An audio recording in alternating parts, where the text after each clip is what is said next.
एक बार फिर आपका हमारी क्लास में स्वागत है। आज हम पार्ट 4 पढ़ेंगे। इसमें हम इंटरनेट के बारे में जानकारी लेंगे। मैं उम्मीद करता हूँ कि आपने पार्ट 1 से पार्ट 3 कंटिन्यू पढ़े होंगे। चलिए, इंटरनेट में पहला शब्द पूछा जाता है आईएसपी। आईएसपी का पूरा नाम है इंटरनेट सर्विस प्रोवाइडर। यह एक कंपनी का नाम हो सकता है, जो सरकारी हो सकती है, प्राइवेट भी हो सकती है, जो आपको इंटरनेट सेवा प्रदान करती है।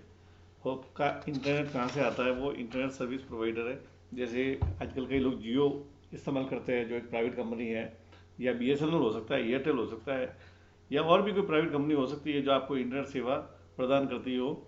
उसे इंटरनेट सेवा प्रदाता या आईएसपी, इंटरनेट सर्विस प्रोवाइडर कहते हैं। उसके बाद मॉडेम। मॉडेम क्या होता है? मॉडेम एक मशीन होता है जो डेटा को, सिग्नल को डिजिटल से एनालॉग और एनालॉग को डिजिटल में कन्वर्ट करता है। यानी एक बार मॉड्यूलेटर होता है, दूसरी बार डीमॉड्यूलेट करता है। तो इसका नाम इसलिए ऐसे बना है, इसका पूरा नाम होता है मॉड्यूलेटर डीमॉड्यूलेटर। मॉडेम, मॉड्यूलेटर का एम ओ लिया है और डी मॉड्यूलेटर का डी ई एम लिया है, जिसे बन गया मॉडेम। ठीक है। आपको पता है कंप्यूटर डिजिटल सिग्नल को समझता है, जबकि मोबाइल एनालॉग सिग्नल को समझता है। तो जब कोई भी कम्युनिकेशन होता है कंप्यूटर और मोबाइल, मतलब एक कंप्यूटर से दूसरे कंप्यूटर पे, तो इसका मीडियम क्या रहेगा? टेलीफोन लाइन रहेगा। Telephone line, mobile line. और मोबाइल लाइन या टेलीफोन लाइन एनालॉग सिग्नल को समझती है। तो कंप्यूटर का डिजिटल सिग्नल को एनालॉग में कन्वर्ट करने के लिए मॉडेम लगाया जाता है। तो एक बार वो क्या करता है, कंप्यूटर के डिजिटल सिग्नल को एनालॉग में कन्वर्ट करता है, जिससे वो टेलीफोन लाइन के जरिए आगे सफ़र कर सके। उसके बाद जब वो अगले कंप्यूटर पर पहुंचता है, तो अगला कंप्यूटर भी डिजिटल सिग्नल को समझता है, उसके एनालॉग को समझता नहीं, तो वहां पर भी मॉडेम लगाया जाता है, जो वापस इस एनालॉग को डिजिटल में कन्वर्ट करता है। ठीक है। उसके बाद वाईफाई। वाईफाई आजकल बहुत आम शब्द है, सभी लोग जानते हैं वाईफाई यूज़ करना।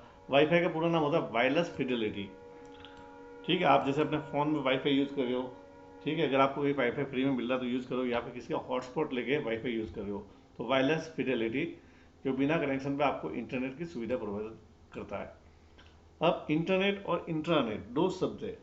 इंटरनेट क्या होता है और इंट्रानेट क्या होता है, दोनों में अंतर है। इंटरनेट एक ग्लोबल नेटवर्क है जो किसी भी स्थान पर किसी के द्वारा एक्सेस कर सकते हैं, जबकि इंट्रानेट एक कंपनी का निजी नेटवर्क होता है। ठीक है। जिसे सिर्फ कंपनी के अंदर इस्तेमाल किया जा सकता है।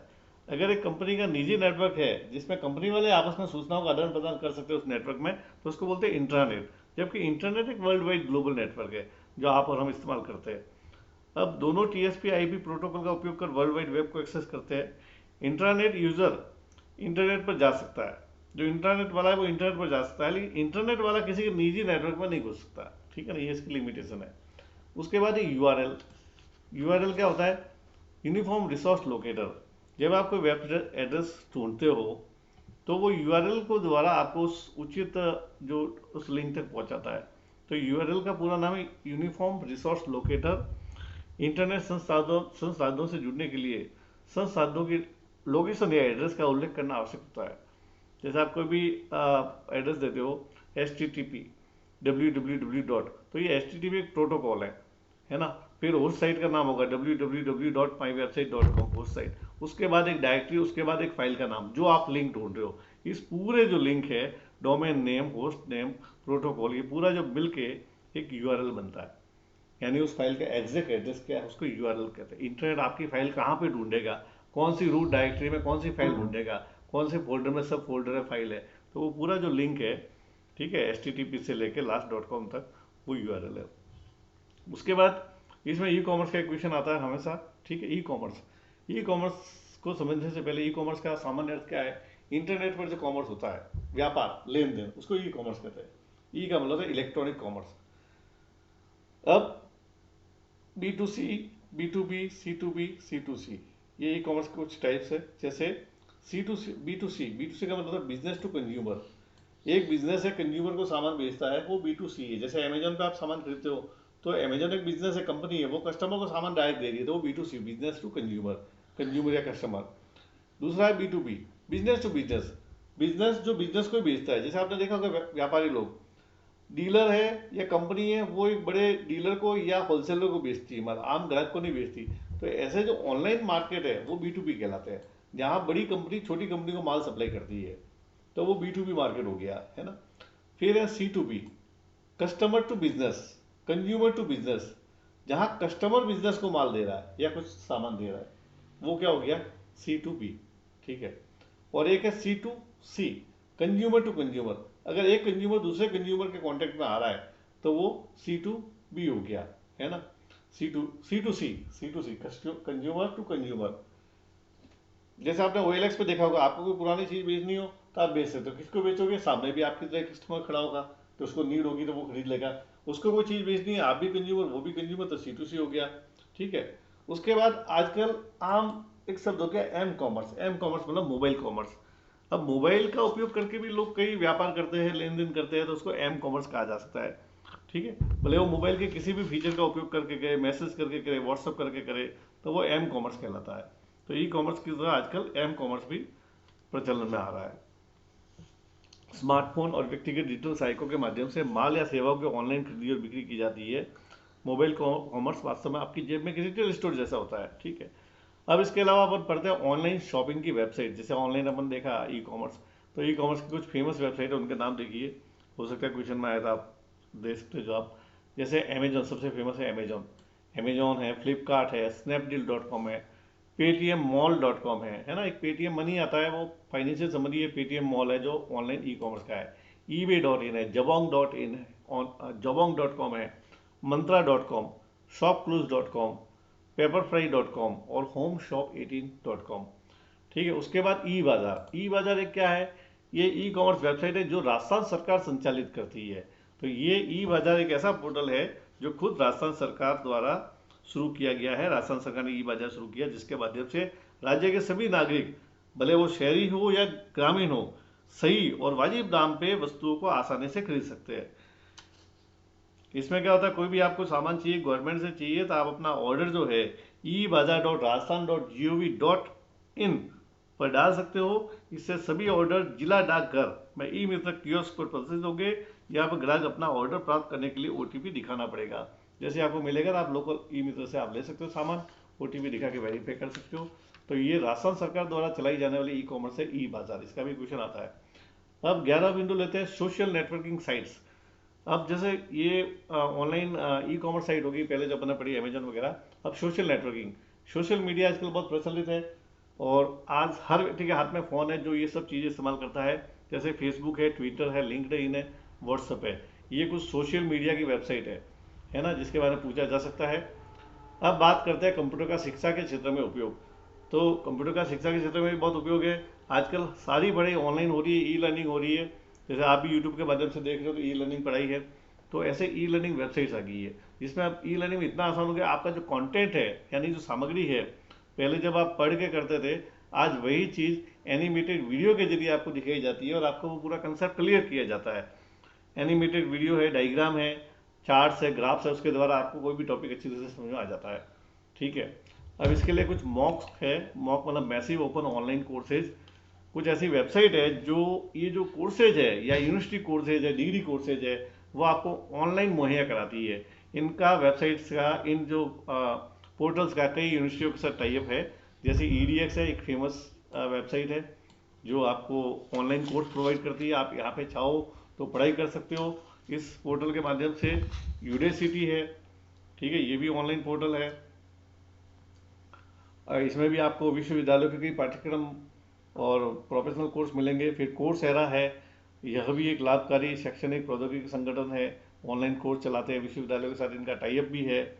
इसमें जैसे फिजिक्स है, इंजीनियरिंग है, ये मेडिकल साइंस है, जीव विज्ञान है, बायोलॉजी है, बोटनी है, ये सारी चीज़ें ऑनलाइन इसमें उपलब्ध है। फिर खान अकेडमी है, ये भी एक क्या गैर सरकारी गैर लाभकारी शिक्षण संस्थान है जो ज़्यादा से ज़्यादा लोगों को शिक्षित करने का एक प्लेटफॉर्म प्रदान करती है। यहाँ कई पेशेवर मतलब प्रोफेशनल लेक्चरर्स भी है और ये हिंदी इंग्लिश के अलावा स्पेनिश, पुर्तगाली, फ्रेंच भाषा में भी उपलब्ध है। ठीक है। उसके अलावा हम 14 बिंदु लेते हैं लाइवहुड पोर्टल। अब ये जैसे आपने देखा, ये सब प्राइवेट प्लेयर्स है, EDX वगैरह है। अब इसी में राजस्थान सरकार द्वारा एक शिक्षण ऑनलाइन शिक्षा प्रदान करने का पोर्टल है, वो है लाइवहुड पोर्टल। ये गवर्नमेंट राजस्थान सरकार खुद चलाती है।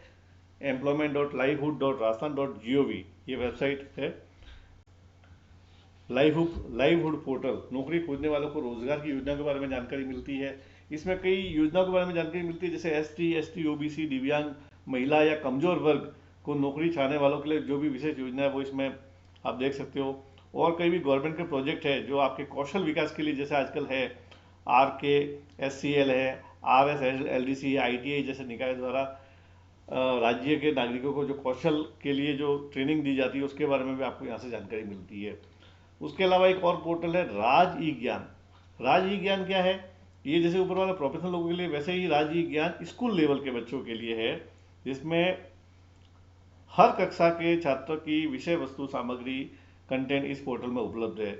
यानी कोई भी क्लास का स्टूडेंट है राजस्थान सरकार के अंतर्गत पढ़ने वाला, तो वो अपने पढ़ाई की तैयारी इसके द्वारा कर सकता है। ये एक शैक्षणिक पोर्टल है।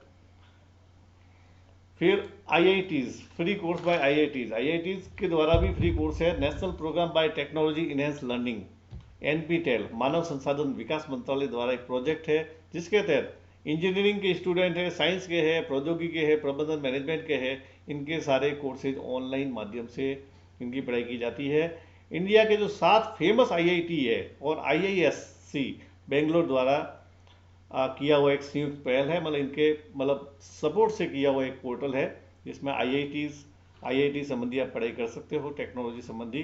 ठीक है। उसके अलावा एक स्वयं पोर्टल है जो भारत सरकार का खुद का है, जो भारत सरकार का मानव संसाधन मंत्रालय और अखिल भारतीय तकनीक शिक्षा परिषद द्वारा स्कूल, अंडर ग्रेजुएट, इंजीनियरिंग और कानून, लॉ की पढ़ाई की जाती है। इसमें कॉमर्स, लॉ, ये सब चीज़ें स्कूल और अंडर ग्रेजुएट और ग्रेजुएशन लेवल की पढ़ाई गवर्नमेंट द्वारा करवाई जाती है। इसमें विद्यार्थी मुफ्त में शिक्षा ले सकता है, इसका कोई चार्ज नहीं है। ठीक है। अगर किसी को कोई प्रमाण पत्र लेना है तो नॉमिनल शुल्क देना पड़ता है, बाकी पढ़ाई इसमें फ्री होती है। अब जो आगे हम पढ़ेंगे वो है जॉब सर्च। आजकल आप जो इंटरनेट के जरिए भी नौकरियां ढूंढ सकते हैं, इसके लिए गवर्नमेंट का एक पोर्टल है। ठीक है। वो है एम्प्लॉयमेंट डिपार्टमेंट, जो राजस्थान सरकार द्वारा संचालित है, जिसका लिंक आपको दिया गया है www.employment.livelihood.rajasthan.gov। इसके अंदर आप नौकरी खोजने का काम कर सकते हैं। नौकरी की मांग करना, नौकरी खोजना या रोजगार, इसके लिए आवश्यकता एवं योग्यता के आधार पर व्यक्ति सरकारी या निजी क्षेत्र में नौकरी देख सकता है। तो अगर आपको अपना रिज्यूम वगैरह सबमिट कराना है तो गवर्नमेंट सेक्टर के लिए इस पोर्टल पर आप जा सकते हैं। अब ये रहा गवर्नमेंट पोर्टल की बात। इसके अलावा बहुत सारे प्राइवेट प्लेयर्स भी है जो आपको रोजगार उपलब्ध कराते हैं। जैसे प्राइवेटली कई वेबसाइट है जो नौकरियों के लिए उपयोग में लाई जाती है। जैसे आपने देखा होगा, फेमस है सबसे नौकरी.com। नौकरी.com पे आप अपना बायोडेटा डाल सकते हो, तो आपकी योग्यता के अनुसार कोई भी नौकरी होगी, कोई भी जॉब होगा तो आपको मेल द्वारा उनके द्वारा संपर्क किया जाएगा। एक और फेमस है पोर्टल monster.com। आप आपका रिज्यूम यहाँ पर भी डाल सकते हो, monster.com। ये क्वेश्चन आते हैं एग्जाम में। एक timesjob.com है, timesjob.com। तो यहाँ पर भी आप अपने नौकरियों के लिए आवेदन डाल सकते हो। ये कुछ निजी वेबसाइट है, ये ऊपर वाली ये सरकारी है और ये जो है ये प्राइवेट वेबसाइट्स है जहाँ आप जॉब के लिए आवेदन कर सकते हो। अब अगला बिंदु हम लेते हैं। हाँ, उसके अलावा जॉब के संबंध में ही एक भारत सरकार का भी पोर्टल है जो है नेशनल कैरियर सर्विस। मैं नाम लिख देता हूँ यहाँ पे, जो गवर्नमेंट ऑफ इंडिया का है। नेशनल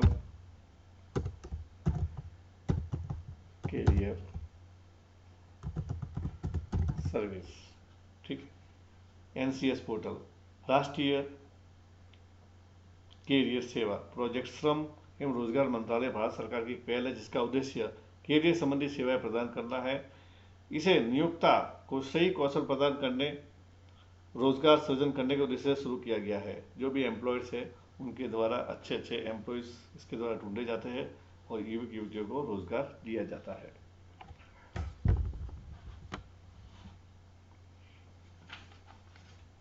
अब नेक्स्ट बिंदु है डिजिटल सिग्नेचर। डिजिटल सिग्नेचर क्या है?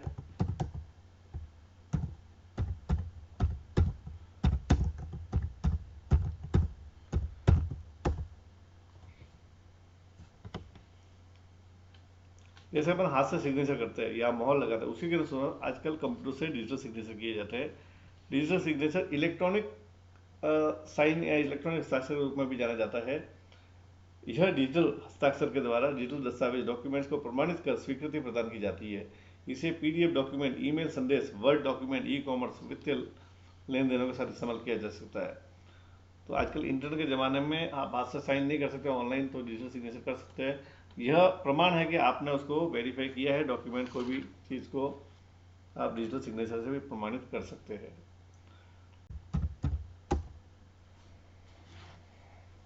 राज ई साइन, राजस्थान सरकार ने आईटी एक्ट 2000 के अंतर्गत राज ई साइन को वैध डिजिटल हस्ताक्षर के रूप में अधिकृत किया है। राज ई साइन एक ऑनलाइन इलेक्ट्रॉनिक हस्ताक्षर सेवा है जिसे सभी सरकारी एप्लीकेशन के साथ एकीकृत किया गया है, जिससे राज्य के सभी नागरिकों के दस्तावेजों को डिजिटल हस्ताक्षर करने की सुविधा मिल सके। ये जो आपने पढ़ा डिजिटल हस्ताक्षर, इसके लिए ऑथराइज जो साइट है वो है राज ई साइन, जिसमें राज ई साइन आसान व सुरक्षित है और कानूनी तौर पर मान्यता प्राप्त है। ठीक है, उसके अलावा अपन पढ़ेंगे क्लाउड स्टोरेज। क्लाउड स्टोरेज क्या होता है? क्लाउड बेस्ड स्टोरेज, जैसे आपके आम स्टोरेज है, जैसे मोबाइल में मेमोरी कार्ड है या कंप्यूटर में हार्ड डिस्क है, पेन ड्राइव है, उसी प्रकार से अगर आप अपने डेटा को इंटरनेट पर सुरक्षित रखना चाह रहे हैं कि कभी भी आपकी आवश्यकता अनुसार आप ले सके, तो आप क्लाउड स्टोरेज पे उसको सेव कर सकते हैं, जहाँ पे डेटा लॉजिकली पूल में स्टोर किया जाता है।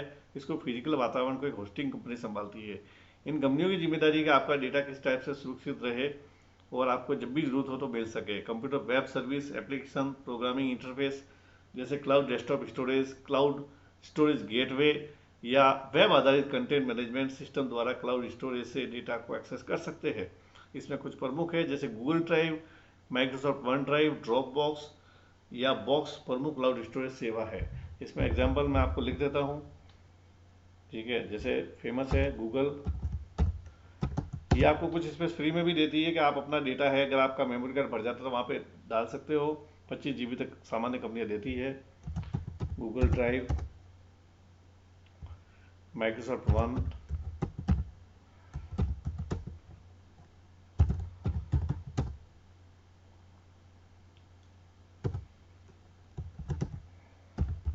Microsoft OneDrive, drop box,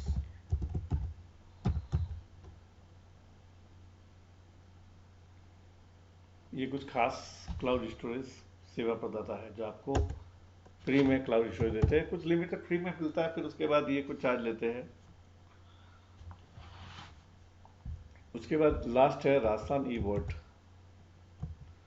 राज ई वॉल्ट।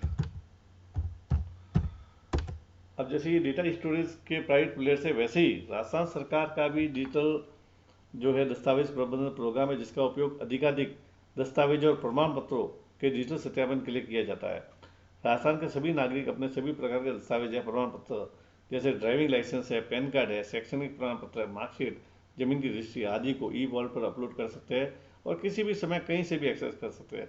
आज जैसे आपको अपने डॉक्यूमेंट बार बार चाहिए तो बार बार आपको किसी लॉकर से या अपने घर से निकाल के जेरोक्स कराने पड़ते हैं, बार बार देने पड़ते हैं, खोने का भी डर रहता है। तो उसी प्रकार से राजस्थान सरकार ने एक सेवा चालू की है कि आप आपके ज़्यादा सभी इंपॉर्टेंट जो डॉक्यूमेंट है, जो आपके आईडी प्रूफ हो सकते हैं, प्रॉपर्टी के डॉक्यूमेंट हो सकते हैं, ज़मीन की रजिस्ट्री हो सकती है, उसको ई वॉल्ट पे अपलोड कर सकते हैं, ताकि कभी भी आपको कभी भी जरूरत पड़े तो वहाँ से आप डाउनलोड करके उसकी कॉपी ले सकते हैं। और कई गवर्नमेंट सेवाओं के अंदर डायरेक्ट भी उसको अटैच करा सकते हैं, आपको हार्ड कॉपी देने की जरूरत नहीं है। तो इस सेवा को बोलते हैं ई वॉल्ट सर्विस। ठीक है, तो उम्मीद करता हूँ कि आज का टॉपिक आपको पसंद आएगा। Thank you.